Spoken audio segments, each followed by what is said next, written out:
करें हम लोग। पिछले टर्न पे मैंने आप लोगों को काफ़ी सारी बातें बताई थी, आज उसी कड़ी में मैं आगे बढ़ना है। इससे पिछले टर्न पे मैंने आप लोगों को कार्बन वर्ण कोड पढ़ाया था, है ना। उसमें पूरी रंग परपाटी हम लोग इस्तेमाल करते थे किसी भी प्रतिरोध का मान बताने के लिए। ऐसा करते थे या नहीं करते थे। आज हमें उसी कड़ी में आगे बढ़ना है। अगला टॉपिक इसके बाद हमारा शुरू होता है सेल। क्या? सेल। करें शुरुआत सेल की हम सब लोग। सेल में सबसे पहला क्वेश्चन आप लोगों के सामने आता है, विद्युत अपघट्य से आप क्या समझते हैं, है ना। विद्युत अपघट्य से आप क्या समझते हैं? विद्युत अपघट्य तो गया। तेल लेने पहले मुझे ये बताओ कि सेल, हम लोग कहीं ना कहीं ये वर्ड 9-10 से सुनते चले आ रहे हैं। सेल, जितने भी सेल होते हैं उनमें आपने पढ़ा होगा कि एक पात्र होता है कि नहीं। पात्र, इस पात्र में दो छड़ पड़ी होती है जिन्हें आप इलेक्ट्रोड बोलते हो। क्या बोलते हो? इलेक्ट्रोड। क्लियर? अगर किसी को देखने में दिक्कत आ रही हो तो इधर भी आ सकता है ना। क्लियर? अगर नहीं दिख रहा हो प्रॉपर तो इधर आ सकता है। इसमें जो दो छड़ पड़ी हुई होती है उन्हें हम लोग क्या बोलते हैं? इलेक्ट्रोड। क्या बोलते हैं? और इसके अंदर जो द्रव भरा हुआ होता है इसे क्या बोलते हैं? अपघट्य। विद्युत अपघट्य। क्लियर? क्या बोलते हैं हम लोग इसे? विद्युत अपघट्य। यहाँ पर आपने ये धारा प्रवाहित की। जब आप इसमें धारा प्रवाहित करते हो तो ये जो द्रव होता है, जैसे मान के चलो विद्युत अपघट्य के रूप में मैंने यहाँ पर HCl भर रखा है। क्या भर रखा है? HCl। तो HCl में जब आप धारा प्रवाहित करोगे तो HCl फूट जाएगा। तो HCl फूट जाएगा तो आपको हाइड्रोजन आयन और क्लोराइड आयन मिलेंगे। बोलो भैया, सही बोल रहा हूँ? यही तो होता है। तो कोई पूछे विद्युत अपघट्य क्या होता है, तो भैया विद्युत अपघट्य वो पदार्थ होता है कि विद्युत अपघट्य एक ऐसा सुचालक द्रव है। सुचालक इसलिए बोल रहे हैं क्योंकि इसके अंदर से विद्युत धारा बह रही है। क्लियर? वे सुचालक द्रव जिसमें विद्युत धारा प्रवाहित करने पर वो अपने दो अवयवी आयनों में टूट जाता है, विद्युत अपघट्य कहलाता है। नहीं है बस वे सुचालक। कोई पूछे विद्युत अपघट्य क्या है, तो विद्युत अपघट्य वे पदार्थ होती है या वे सुचालक द्रव है जिनमें विद्युत धारा प्रवाहित करने पर वो अपने दो अवयवी आयनों में टूट जाता है। कहानी समझ में आ रही है आप लोगों को मेरी? सीन क्लियर है? तो किसी ने अगर हमसे विद्युत अपघट्य की परिभाषा पूछी तो क्या आप लोग बता पाएंगे?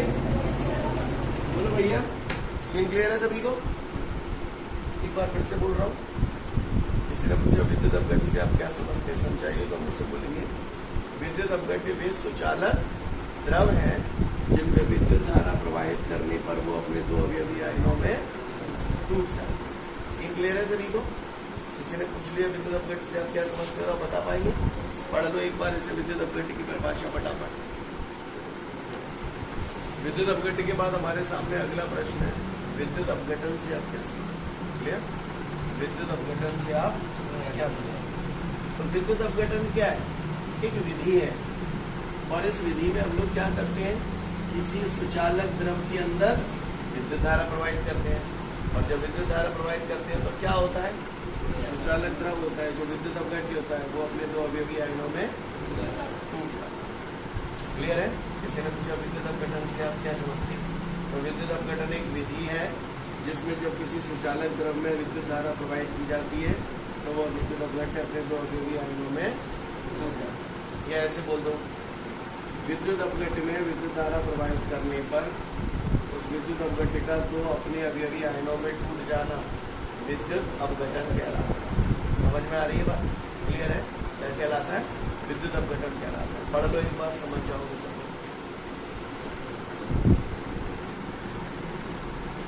इन सब बातों को समझने के बाद अब हमारे सामने अगला क्वेश्चन है, फैराडे संख्या से आप क्या समझते हैं? ठीक है भैया, काय से आप क्या समझते हैं? फैराडे संख्या से आप क्या समझते हैं? सब लोग ध्यान से देखेंगे। फैराडे संख्या की परिभाषा जो है वो हम लोग दो सूत्रों के आधार पर याद करेंगे। ठीक है? काय के आधार पर याद करेंगे? दो सूत्रों के आधार पर। फैराडे संख्या F बराबर N, एक सूत्र तो ये होता है। दूसरा सूत्र है फैराडे संख्या का,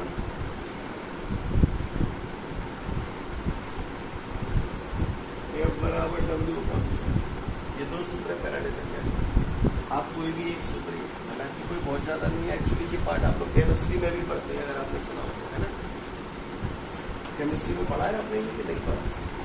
केमिस्ट्री में एक टॉपिक है विद्युत रसायन, 11th में था कि नहीं था?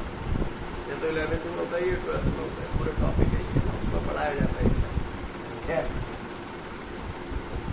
फैराडे संख्या को F से प्रदर्शित करते हैं, इसका सूत्र है फनी, F बराबर N। N यहाँ पर एवोगैड्रो संख्या है, क्या है? एवोगैड्रो संख्या। सुना है कभी एवोगैड्रो संख्या? है ना, केमिस्ट्री में सुना होगा।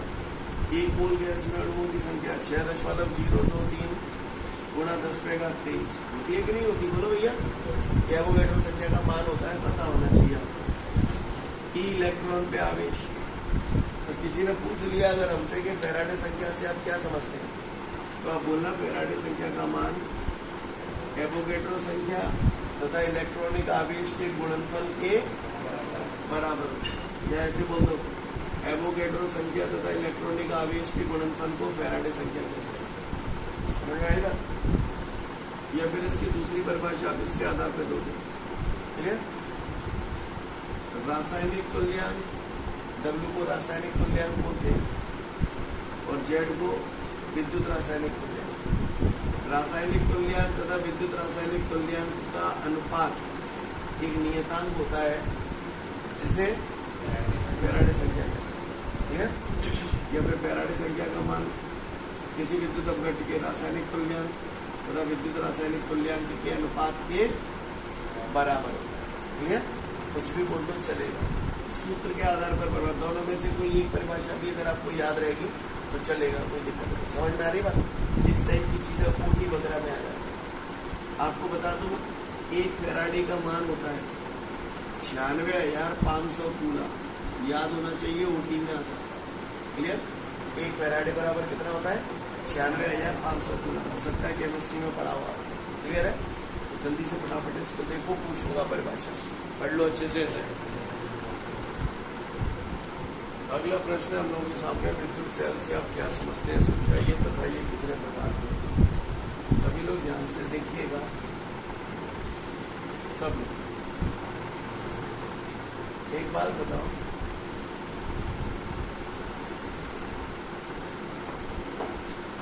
जैसे मैंने ये चालक मैंने दूसरा चालक बनाया, अगर मैं इसे सुचालक पदार्थ से जोड़ दूँ, एक तार से जोड़ दूँ, ठीक है, ये मान के चलो 50 वोल्ट पर, तो ये 25 वोल्ट पर, तो धारा बहेगी कि नहीं बहेगी? बहेगी। कहाँ से कहाँ तक बहेगी? क्योंकि मैंने ये पढ़ा है, धारा का प्रवाह सदैव उच्च विभव से, चैप्टर 2 में पढ़ाया था मैंने पहले, है ना। विद्युत धारा का जो प्रवाह होता है वो सदैव उच्च विभव से कब तक होता है? जब तक कि दोनों के विभव, जैसे दोनों के विभव समान हो जाएंगे क्या होगा? धारा का प्रवाह कम हो जाएगा। सही बोल रहा? दोनों के विभव समान हो जाएंगे, मतलब जो 50 वोल्ट पे मान के चलो, उदाहरण के चलो, जो 50 वोल्ट पे, जो 50 वोल्ट पे, तो फिर धारा बहेगी क्या? नहीं बहेगी, धारा का प्रवाह रुक जाएगा, क्योंकि दोनों समान विभव पर। अगर मैं चाहता हूँ कि धारा का प्रवाह लगातार बना रहे, तो इसके लिए जरूरी क्या है? इसके लिए जरूरी है कि इन दोनों के विभव हमेशा अलग अलग बने रहने चाहिए। अगर विभव अलग अलग बने रहेंगे तो धारा बहत रहेगी, विभव समान रहेंगे तो धारा का प्रवाह रुक गया। मैं चाहता हूँ आपको जिंदगी भर पढ़ाता रहूँ, तो मेरी नॉलेज आपकी नॉलेज से हमेशा ज़्यादा रहनी चाहिए। जिस दिन हम दोनों की नॉलेज बराबर होगी, आप लोग पढ़ने आओगे? बताओ भैया, नहीं आओगे ना। तो इसके लिए ज़रूरी क्या है? नॉलेज डिफरेंस, नॉलेज में अंतर, नॉलेज अंतर जरूरी है। मेरी आपसे ज़्यादा हो, आपकी कम हो, तो मैं आपको लगातार पढ़ाता रहूँगा। सही बोल रहा हूँ? इसी तरीके से यहाँ पर अगर मैं चाह रहा हूँ कि धारा लगातार बहती रहे, तो इसके लिए दोनों विभव में क्या होना चाहिए? अंतर, इसी को हम बोलते हैं विभवांतर। क्या बोलते हैं? विभवांतर। क्लियर? समझ में आ रही है बात? अब क्या होता है जब हम सेल लगा देते हैं तो सेल क्या है, ये धन है ये ऋण है, तो सेल एक को उच्च विभव पर रखता है, एक को निम्न विभव पर रखता है, जिसके वजह से किसी विद्युत परिपथ में धारा के प्रवाह को लगातार बनाए रखा जा सकता है। समझ में आ रही है बात? किसी पट्टे ने अगर मुझसे पूछ लिया कि भैया विद्युत सेल से आप क्या समझते हैं, तो हम उसे बोलेंगे कि भैया विद्युत सेल एक ऐसी युक्ति है या एक ऐसी विधि है जिसके द्वारा किसी भी विद्युत परिपथ में धारा के प्रवाह को लगातार बनाए रखा जा सकता है। समझ में आ रही है बात? क्लियर है? विद्युत सेल एक ऐसी युक्ति है जो रासायनिक क्रिया द्वारा किसी विद्युत परिपथ में धारा के प्रवाह को लगातार बनाए रखती है। ऐसे कुछ समझ में आई बात? फिर से बोल रहा हूँ, विद्युत सेल एक ऐसी युक्ति है जिसके द्वारा हम लोग क्या करते हैं, रासायनिक क्रिया द्वारा किसी विद्युत परिपथ में धारा के प्रवाह को लगातार बनाए रख सकते हैं। बात समझ में आई? तो फटाफट पढ़ लो पहले विद्युत सेल से आप क्या समझते हैं, फिर इसके बाद इसके प्रकार देखेंगे हम लोग। इसके बाद अब हम लोग आगे बढ़ते हैं सेलों के प्रकार। सेलों के प्रकार पूछ रहे हैं हमसे, तो देखते हैं भैया सेलों के प्रकार। सेल की परिभाषा तो हमको समझ में आ गई। अब मुझसे बोल रहे हैं सेलों के प्रकार। क्या पूछ रहा है? सेलों के प्रकार। सेलों के प्रकारों की अगर मैं बात करूं तो भैया दो प्रकार के होते हैं, एक होते हैं प्राथमिक सेल, दूसरे होते हैं द्वितीयक सेल। कितने प्रकार के होते हैं भैया? प्राथमिक सेल और द्वितीयक सेल। ठीक है? घर में तुम्हारे में टॉर्च होगी, टॉर्च अपनेगा, टॉर्च में सेल डालते हैं, सेल के अंदर रासायनिक पदार्थ भरे होते हैं, तो इसका मतलब सेल के अंदर जो ऊर्जा है वो कौन सी ऊर्जा है? रासायनिक ऊर्जा। क्लियर? जैसे ही आप टॉर्च में डालते हैं तो टॉर्च चालू हो जाती है, तो वो विद्युत ऊर्जा में बदल रही है। तो प्राथमिक सेल क्या करते हैं? रासायनिक ऊर्जा को विद्युत ऊर्जा में बदलते हैं। समझ में आई बात? क्लियर? उसके बाद जब तक वो सेल काम कर रहे हो तो उसे यूज करते हो, जब सेल काम कर वो बंद कर दे तो बाद फेंक दे तो फिर नव सेल डाल दो। तो इसका मतलब इसे पुनः उपयोग में नहीं लाया, पुनः उपयोग में नहीं लाया। मेरी बात समझ में आ रही है? इसकी तुलना में ऐसे सेल जो होते हैं प्राथमिक सेल के, मैं बताऊं आपको, प्राथमिक सेल के उदाहरण में आपको सुना, शायद आपने पढ़ा हो, लेक्लांशी शेल सुना है, डैनियल शेल, शुष्क शेल। क्लियर? तो ये सब क्या है? प्राथमिक सेल। क्लियर? अब अपन आते हैं द्वितीयक सेल। द्वितीयक सेल बोले तो तुम्हारे मोबाइल की बैटरी। क्लियर? तो मोबाइल की बैटरी चालू करने के लिए सबसे पहले उसे आपको आवेशित करना पड़ता है, चार्ज करना पड़ता है। मोबाइल चार्ज करना पड़ता है कि नहीं? मोबाइल चार्ज ना हो बैटरी चार्ज होती है। क्लियर? तो बैटरी जब आप चार्ज करते हो तो उसे कौन सी ऊर्जा देती हो? प्लग लगा दे तो बोर्ड में, लैपटॉप में बैटरी लगी, जाको कनेक्शन लगवा है तो माते कौन सी ऊर्जा आ रही है? विद्युत ऊर्जा आ रही है। और विद्युत ऊर्जा जाके बैटरी में काय के रूप में जाके बैठ जाएगी? रासायनिक ऊर्जा के रूप में। यानी जब आप सेल को चार्ज करते हो, चार्ज को हिंदी में बोलते हैं आवेशित करना। क्लियर? आवेशित करते समय क्या होगा? विद्युत ऊर्जा रासायनिक ऊर्जा में बदलेगी। समझ में आई बात? अब मोबाइल फुल चार्ज है वो, फिर क्या करेंगे भाई? इस्तेमाल करेंगे, यूज करेंगे। तो फिर वो यूज कर रहे हैं यानी क्या कर रहे हैं? अनावेशित कर रहे हैं या आवेशित कर रहे हैं? अनावेशित करेंगे तो ये रासायनिक ऊर्जा जो उसमें इकट्ठी थी अब वो काय में बदल जाएगी? विद्युत ऊर्जा। समझ में आ रही है बात? यानी द्वितीयक सेल जो होते हैं उनमें आवेशन के समय विद्युत ऊर्जा रासायनिक ऊर्जा में बदलती है और निरावेशन के समय रासायनिक ऊर्जा विद्युत ऊर्जा में बदलती है। क्लियर? मोबाइल डिस्चार्ज हो जाता है तो क्या बैटरी निकाल के फेंक देते हो? यानी इसे आप पुनः उपयोग में लाया जा सकता है, पुनः उपयोग में लाया जा सकता है। क्लियर? इसके उदाहरण है नीफे सेल, निकेल आयरन शेल के नाम से भी जानते हैं इसे। क्लियर? नीफे सेल इसका एक उदाहरण है। इसके अलावा आपका होता है एडिसन सेल। कौन सा cell? Edison cell. Edison cell. Clear? तो ये सब उदाहरण है कौन से सेल के? द्वितीयक सेल के। मीफे, एक्चुअली मीफे सेल को ही एडिशन सेल बोलते हैं। दूसरा एक और सेल है सीसा संचायक सेल। कौन सा सेल? सीसा संचायक सेल। ये सब द्वितीयक सेल है। इन सेलों को पुनः आवेशित किया जा सकता है। ये पुनः उपयोग में लाया, इन्हें पुनः उपयोग में नहीं लाया जा सकता। बात समझ में आ रही है? आपने केमिस्ट्री में पढ़ा होगा उत्क्रमणीय अभिक्रियाएं, अनुत्क्रमणीय अभिक्रियाएं। वे अभिक्रियाएं जो दोनों दिशाओं में हो जाती हैं उसे उत्क्रमणीय अभिक्रियाएं बोलते हैं। और अनुत्क्रमणीय अभिक्रियाएं वे होती हैं जो दोनों दिशाओं में नहीं होती, उसे अनुत्क्रमणीय अभिक्रियाएं बोलते हैं। सुना है आपने ये कभी?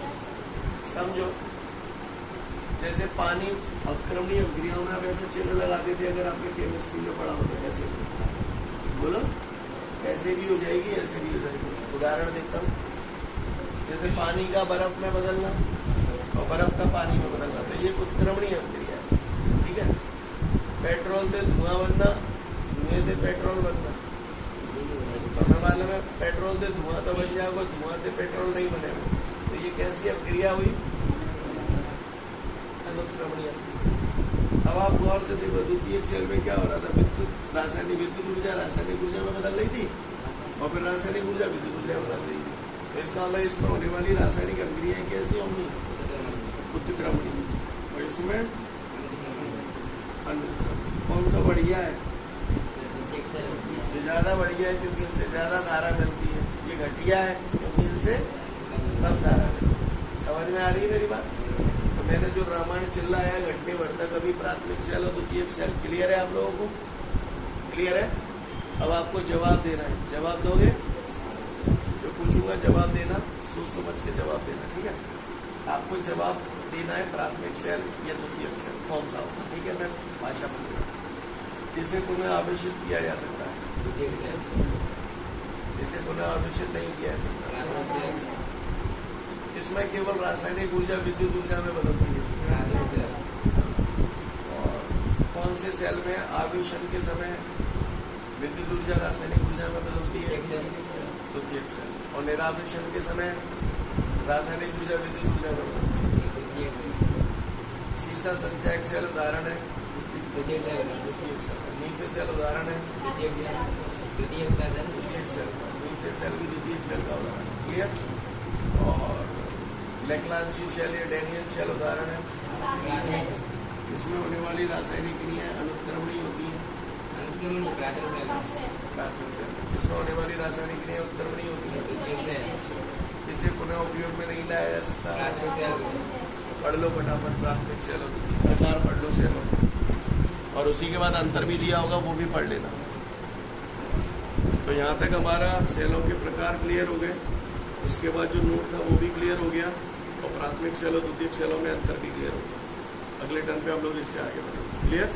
आज के लिए पर्याप्त है। Thank you everyone. Have a great day to all of you guys.